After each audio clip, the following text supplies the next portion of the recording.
आपके अपने channel SBR news 24/7 में। आइए नजर डालते हैं इस वक्त की कुछ बरकातहू। बहुत दिनों के बाद आप लोगों से बातचीत करने का मौका मिला, क्योंकि मैं दिल्ली और पार्लियामेंट सेशन और बल्लारी और बहुत सारे दूसरे इश्यूज़ में बिज़ी था। अभी कर्नाटका के मुस्लिम कम्युनिटी के सामने एक बहुत बड़ा मुद्दा है। चुनाव के टाइम पे कर्नाटका की भारतीय जनता पार्टी सरकार, बीजेपी की जो सरकार है, बोम्मई गवर्नमेंट जिसको हम लोग कहते हैं, अचानक चुनाव के डेट्स ऐलान होने के 2-3 दिन पहले जो 2B का जो रिजर्वेशन था, यानी कि 4% जो एक्सक्लूसिवली जो मुसलमानों को जो रिजर्वेशन दिया जाता था, वो रिजर्वेशन को अचानक स्क्रैप की है। एक चीज़ सरकार को भी समझ में आना चाहिए, और सरकार को जो लोग गाइड करते हैं उनको भी समझ में आना चाहिए। किसी भी स्टेट में यानी नेशनल लेवल पे कोई रिजर्वेशन किसी को दिया जाता है और निकाला जाता है, निकालने का तो 1947 से अब तक लेकर कोई ऐसा मुझे नहीं लगता है कि स्टेट है यानी कहीं ऐसा हम लोगों ने हिंदुस्तान के रिजर्वेशन स्ट्रक्चर में हो या किसी के स्टेट के रिजर्वेशन के स्ट्रक्चर में हो, किसी का रिजर्वेशन स्क्रैप करने का या वापस लेने का डिसीजन आज तक कहीं मुझे तो कम से कम मालूम नहीं है, या नहीं तो मैं कहीं इसको पढ़ा भी नहीं हूँ। नंबर 2, ये भी उनको समझ में आना चाहिए कि रिजर्वेशन हमेशा जब दिया जाता है कोई ना कोई रिपोर्ट के आधार पे जो है, रिपोर्ट के बेस बना के रिजर्वेशन दिया जाता है। अब कर्नाटका में 2B जो मुस्लिम को रिजर्वेशन दिया गया था, जो प्योरली बैकवर्डनेस के हिसाब से, जो बैकवर्डनेस के हिसाब से रिजर्वेशन दिया गया था, इसमें 1921 जो मिलर कमीशन रिपोर्ट था, मिलर कमीशन रिपोर्ट 1921 से लेके आज तक जितने भी रिपोर्ट्स आए, सरकार के तरफ से हो, कमीशंस के तरफ से हो, यानी कोई मिनिस्ट्री के तरफ से हो, या इंडिपेंडेंट जो रिसर्च ऑर्गेनाइजेशंस हैं, वो लोग जो भी रिपोर्ट्स अभी तक पब्लिक डोमेन में सबमिट किए हैं, ये तमाम रिपोर्ट से में एक चीज लगातार जो आ रही है कि मुस्लिम कम्युनिटी कर्नाटका के अंदर बैकवर्ड क्लासेस में आती है। हम यहाँ कास्ट की नहीं बात कर रहे हैं, हम क्लासेस की बात कर रहे हैं। क्लास का मतलब होता है पूरी कम्युनिटी होती है, कोई एक कास्ट नहीं होती है। तो 1921 मिलर कमीशन रिपोर्ट से लेके अब तक जितने भी नंजेगौड़ा रिपोर्ट आए, रहमान खान साहब अपने जब कमीशन के चेयरमैन, माइनॉरिटीज कमीशन के चेयरमैन थे, जब उन्होंने एक रिपोर्ट दर्ज की, और बहुत सारे रिपोर्ट्स आए, हर रिपोर्ट में जो है मुस्लिम कम्युनिटी बैकवर्ड क्लासेस में आती है, बैकवर्ड एक कम्युनिटी है करके लगातार हर रिपोर्ट में आया। बहुत सारे जजमेंट्स हैं, हमारे हाई कोर्ट के भी जजमेंट्स हैं, सुप्रीम कोर्ट के जजमेंट है। फेमस जजमेंट जो इंदिरा साहनी का जो जजमेंट है, उसमें भी ये बोलते हैं कि मुस्लिम कम्युनिटी बैकवर्ड कम्युनिटी है, सोशली बैकवर्ड है, एजुकेशनली बैकवर्ड है, इकोनॉमिकली बैकवर्ड है करके वो जजमेंट में आया है। ऐसे में बहुत सारे जजमेंट के कॉपीज यानी तो जजमेंट के नाम या रिपोर्ट्स के नाम दे सकते हो जिसमें मुस्लिम कम्युनिटी को बैकवर्ड कम्युनिटी करार दिया गया। उसको बेस बना के उसके आधार पे जो है कर्नाटका में 4% रिजर्वेशन यानी कि 2B रिजर्वेशन दिया गया था। ये रिजर्वेशन एक्सक्लूसिवली क्यों दिया गया था? क्योंकि जब रिजर्वेशन दिया जा रहा था उसमें कम्युनिटी को लेके डिस्क्रिमिनेशन होने की खदशा थी। अब जनरल में सारे लोग आ जाते हैं, लेकिन उसमें मुस्लिम्स बहुत सारे लोग अच्छा एंट्रेंस एग्जामिनेशन में या वाइवा में हो, अच्छा करने के बावजूद भी, अच्छा फेयर करने के बावजूद भी, अच्छा लिखने के बावजूद भी, अच्छे मार्क्स निकालने के बावजूद भी इंटरव्यू में उनका होता नहीं था। तो इसीलिए वहां पे भी डिस्क्रिमिनेशन होता करके बोलकर सेपरेट मुसलमानों को रिजर्वेशन दिया गया था। तब ये सरकार का आर्ग्यूमेंट क्या है? सरकार का आर्ग्यूमेंट ये है कि बीजेपी सरकार चाहे सेंटर में और स्टेट में ये आर्ग्यू कर रही है कि रिलीजन के बेस के ऊपर, कम्युनिटी के बेस के ऊपर रिजर्वेशन नहीं दिए जाते। तो मैं इनको पूछना चाहता हूं, तो जैन कम्युनिटी तो हिंदू कम्युनिटी है ही नहीं, जैन कम्युनिटी कोई कास्ट नहीं है, बुद्धिस्ट कोई कास्ट नहीं है, जैन्स भी एक कम्युनिटी है, एक सेपरेट रिलीजन है, बुद्धिज्म एक सेपरेट रिलीजन है। बहुत सारे कन्वर्टेड क्रिश्चियंस को भी जो है देने की आजकल बात हो रही है। हम किसी कम्युनिटी के खिलाफ नहीं, माइनॉरिटीज में जैन्स भी आते हैं, माइनॉरिटीज में बुद्धिस्ट भी आते हैं, आप उनको रिजर्वेशन दिए, वो तो कास्ट तो नहीं है, वो बैकवर्ड है, बैकवर्ड क्लासेस में आते हैं करके बोल के उनको रिजर्वेशन दिए हैं।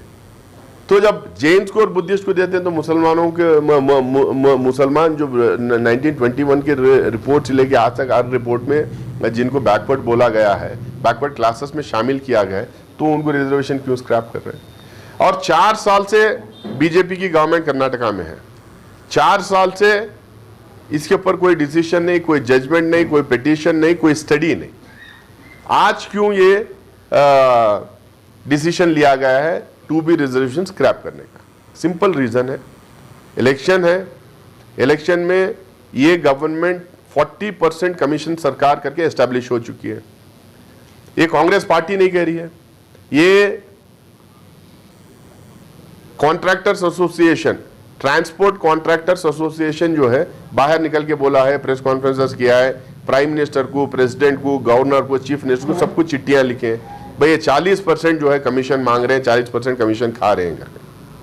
इसके बाद में इनका एक वर्कर, इनका एक जो कार्यकर्ता था पाटिल करके बोल के, वो अपने सुसाइड नोट में लिख के कि उसको कमीशन पूछा जा रहा था करके सुसाइड नोट में लिख के वो सुसाइड कर लेता है। इनके एक मिनिस्टर ईश्वरप्पा को रिजाइन करना पड़ता है। अर्बन डेवलपमेंट अथॉरिटी में 25-30% मांग रहे हैं करके वहां के एम्प्लॉयज बाहर निकल के बोलते हैं। स्कूल्स एसोसिएशन ऑफ कर्नाटका कह रहे हैं कि भाई जितने हमें ग्रांट्स देते हैं उसमें 30-35% उसमें कमीशन मांग रहे हैं। जो स्वामीज हैं, जो मटास को जो देते हैं, मटास को जो देते हैं, वो मटा को जो ग्रांट देते हैं उसमें 30% मांग रहे करके सारे स्वामीज बाहर निकल के आके प्रेस कॉन्फ्रेंस करते हैं। वफ में, वफ का जो ग्रांट आता है उसमें पहली बार जब से वक्फ बोर्ड बनाए पहली बार ये देखने को मिला है कि 25%, 30%, 35% तक का जो है उसमें कमीशन लिया गया है। और वही उन्हीं इदारों को, उन्हीं डिस्ट्रिक्ट को ग्रांट मिला है जहां पे पैसे जो है पहले ही पहुंचाया गया था।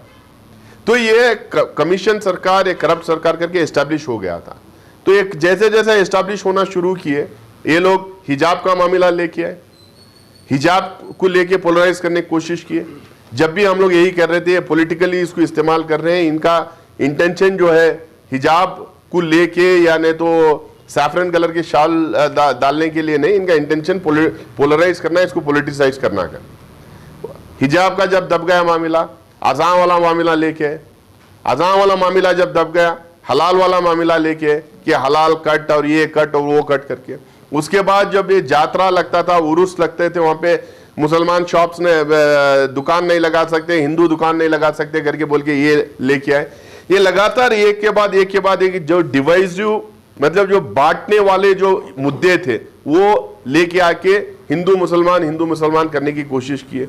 जो इमोशनल मुद्दे थे वो मुद्दे लेके आके हिंदू मुसलमान करने की कोशिश किए।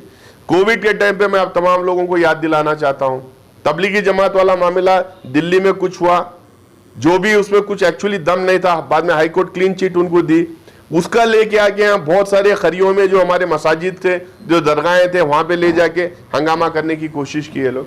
मतलब हर वो मुद्दा जो समाज में दरार डाल सकता है, हर वो मुद्दा जो समाज में बांटने का काम कर सकता है, वो मुद्दे को आगे लाने की कोशिश की।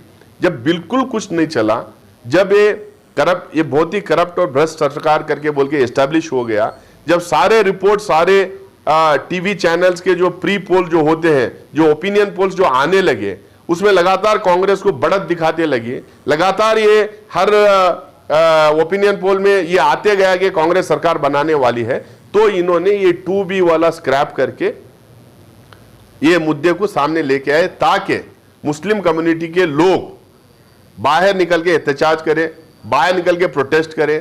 CA NRC के टाइम पे जो इस तरह के प्रोटेस्ट हो, उस तरह के प्रोटेस्ट है, और यही लोग बदमाशी करें। जिस तरह से हावड़ा कलकत्ता में जो बदमाशी हुआ, रामनवमी वाला जो प्रोसेशन जा रहा था, इन्हीं के लोग पत्थरबाजी करेंगे, फिर झगड़े होंगे, गोली बारूद चलेगी, लाठी चार्ज होगी, उसके बाद जो है हिंदू मुसलमान करके चुनाव जीतेंगे। सिर्फ ये चुनाव के लिए 2B वाला मसला स्क्रैप किए हैं, क्योंकि पूरे हिंदुस्तान में 75 साल की हिस्ट्री में आज तक कोई रिजर्वेशन बिना कोई रिपोर्ट के, बिना कोई रिसर्च के किसी को रिजर्वेशन दिया गया, बिना कोई रिपोर्ट के, बिना कोई डिटेल रिसर्च के कोई रिजर्वेशन वापस लिया गया। ये बिना किसी रिपोर्ट के, बिना कोई रिसर्च के, बिना कोई स्टडी के, बिना कोई कमीशन की रिपोर्ट के इन्होंने ये स्क्रैप किया है। ये कोर्ट में टिकेगा नहीं, इसीलिए इन्होंने अब कोर्ट में कुछ लोग गए, अब कोर्ट में जब कुछ लोग गए तो सीधा उठा के मई 14 का डेट दिया गया। क्यों दिया गया मई 14 का डेट? क्यों उसको स्टे नहीं दिया गया? क्यों इस तरीके से उसको आगे बढ़ाने का काम हुआ? एकदम साफ है, चुनाव तक ये मुद्दा गरम रहना चाहिए, जिंदा रहना चाहिए। उनको पता है कि कोर्ट में, चाहे हाई कोर्ट या सेंट्रल हाई कोर्ट या सुप्रीम कोर्ट हो, कोर्ट में ये जो इन्होंने स्क्रैप किया गया है ये टिकेगा नहीं। सीधा सीधा 2B वापस रिवाइव होगा। 4% रिजर्वेशन मुसलमानों को जो दिया गया था अलग से, वो रिवाइव होगा। इसीलिए जो है ये मुद्दा गर्म रखने के लिए, ओपन रखने के लिए इन्होंने 14 तक का मुझे लगता है कि ये सरकार की इसमें साजिश है। और दूसरी बात ये है कि कांग्रेस पार्टी की तरफ से, मैं कांग्रेस MP होने के नाते मैं आपको यकीन दिलाना चाहता हूं, हमारी लीडरशिप, चाहे वो सिद्धरामैया साहब हो, DK शिवकुमार साहब हो, सुरजेवाला साहब हो, यहाँ स्टेट में जो हमारे स्टेट के इंचार्ज है, हमारे जो हाई कमांड है, आज के दिन जो हमारे कांग्रेस के जो प्रेसिडेंट है मल्लिकार्जुन खड़गे साहब, उनके साथ डिस्कस करके, सोनिया गांधी जी, राहुल गांधी के साथ डिस्कस करके हम लोगों ने एकदम क्लियर स्टैंड लिए है। कोई उसमें धुंधलापन नहीं है, कोई ग्रे एरिया नहीं, एकदम ब्लैक एंड व्हाइट में है। हम लोगों ने बोला है कि 4% रिजर्वेशन एक स्टडी के आधार पे, एक कमीशन, एक रिपोर्ट के आधार पे हम लोगों ने 4% रिजर्वेशन मुसलमानों को दिए थे। आज वो 4% रिजर्वेशन स्क्रैप इन्होंने किए। जैसे ही हमारी सरकार कर्नाटक में बन जाएगी, जैसे ही चुनाव के रिजल्ट आएंगे मई 13 को, उसके बाद जैसे ही हमारा सरकार हमारी बनेगी, जो पहला डिसीजन होगा कि हम ये 2B और 4% हम ये रिजर्वेशन मुसलमानों को वापस रेस्टोर करेंगे। ये हम लोगों ने ब्लैक एंड व्हाइट में बोला है, एकदम क्लियर, इसमें कोई इफ्स एंड बट्स नहीं। ये वापस हम रिवाइव करेंगे और वापस रेस्टोर करेंगे, हम रिजर्वेशन देंगे। इसके बाद भी हम लोग जो जितने मेरे जान पहचान के लोग हैं, आपस में हम सारे मुस्लिम MLAs, MPs और MLCs जो है, हम लोग सब इकट्ठा होकर बातचीत किए हैं। हम लोगों ने कहा है कि चुनाव का माहौल है, इस माहौल में ये डिवाइड करने के लिए, पोलराइज करने के लिए कुछ भी कर सकते हैं, किसी भी हद तक जा सकते हैं, ये किसी को भी कुछ भी कर सकते हैं। इनके कॉन्स्पिरेसी में कोई भी शामिल हो सकता है। ये सत्ता यानी कि पावर हथियाने के लिए ये लोग किसी भी हद तक जा सकते हैं। इसीलिए हम लोगों को एकदम चैन और अमन से रहना है। हम लोगों को कोई ऐसी हरकत नहीं करना है जिससे जो है भारतीय जनता पार्टी को फायदा पहुंचे। और हमारा जो कुछ भी प्रोटेस्ट है, हम जो प्रोटेस्ट रजिस्टर करना चाह रहे हैं, वो प्रोटेस्ट हम लोग जो है डेलीगेशन के फॉर्म में DCs को, अपने अपने डिस्ट्रिक्ट के DCs को हम मिले, हम मेमोरेंडम वहाँ दें, वो मेमोरेंडम सीधा प्रेसिडेंट ऑफ इंडिया को और गवर्नर को जाए, इस तरह से हम एड्रेस करें। हम ये भी कर सकते हैं कि कुछ लोग ये कहीं स्कूल के मैदान में या कहीं इकट्ठा हो, परमिशन लेके, क्योंकि इलेक्शन कमीशन से परमिशन लेना, इकट्ठा हो, वहीं पे असिस्टेंट कमिश्नर या DC या ADC को वहां पे बुला के हमारा मेमोरेंडम दे सकते हैं। हम कोई ऐसा काम नहीं कर रहे जिससे भारतीय जनता पार्टी को फायदा हो। लेकिन फिर से एक बार मैं ये कहना चाहता हूं कि ये प्योरली इलीगल है। जो 2B का रिजर्वेशन इन्होंने स्क्रैप किया है, ये प्योरली इलीगल है। मैं बहुत सारे नेशनल टेलीविजन चैनल्स में बोल चुका हूं कि इसमें कोई लॉजिक नहीं, कोई स्टडी नहीं, कोई कमीशन रिपोर्ट नहीं, कोई रिसर्च रिपोर्ट नहीं, कुछ भी नहीं है। ये प्योरली इलीगल और पॉलिटिकल ये डिसीजन है, समाज में डिवीजन क्रिएट करने के लिए। किसको आप दे रहे हैं रिजर्वेशन, हमें उससे कोई कंप्लेंट नहीं। आप किसी भी कम्युनिटी के लोग को रिजर्वेशन दें, हमें कोई कंप्लेंट नहीं। किसी भी कास्ट के लोगों को आप रिजर्वेशन दें, हमें कोई उसमें कंप्लेंट नहीं।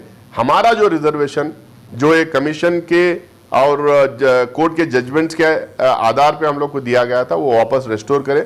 बल्कि हम ये भी करेंगे कि वो 4% कम है, हम लोग को बढ़ा के कम से कम 6-7% हम लोग को रिजर्वेशन देना चाहिए। हमारा एजुकेशनल बैकवर्डनेस और इकोनॉमिक बैकवर्डनेस देखते हुए हम लोग को बढ़ा के ही देना चाहिए। इसको हम जो है आने वाले दिनों में डिमांड रखेंगे। आप तमाम लोग जो हमारे कायदीन हैं, जो हमारे उलमा इकराम हैं, जिनसे हम सब बातचीत करके इस नतीजे पे पहुंचे हैं, इनकी बात आप सुने और आने वाले दिनों में जो भी प्रोटेस्ट करना है, जो भी मेमोरेंडम देना है, बहुत ही पीसफुल तरीके से वो दें और हम तमाम लोग आपके साथ खड़े हुए हैं। फिर से एक बार मैं कांग्रेस का एमपी होने के नाते में आप लोगों को यकीन दिलाना चाहता हूं, मेरी पार्टी पूरी तरीके से इससे कमिटेड है और जैसे ही चुनाव का रिजल्ट आएगा, हमारी सरकार बनेगी, इसको हम रेस्टोर करने का काम करेंगे। बहुत बहुत शुक्रिया। इसी तरह की लेटेस्ट अपडेट के लिए बने रहें हमारे साथ और देखते रहें SBR न्यूज़।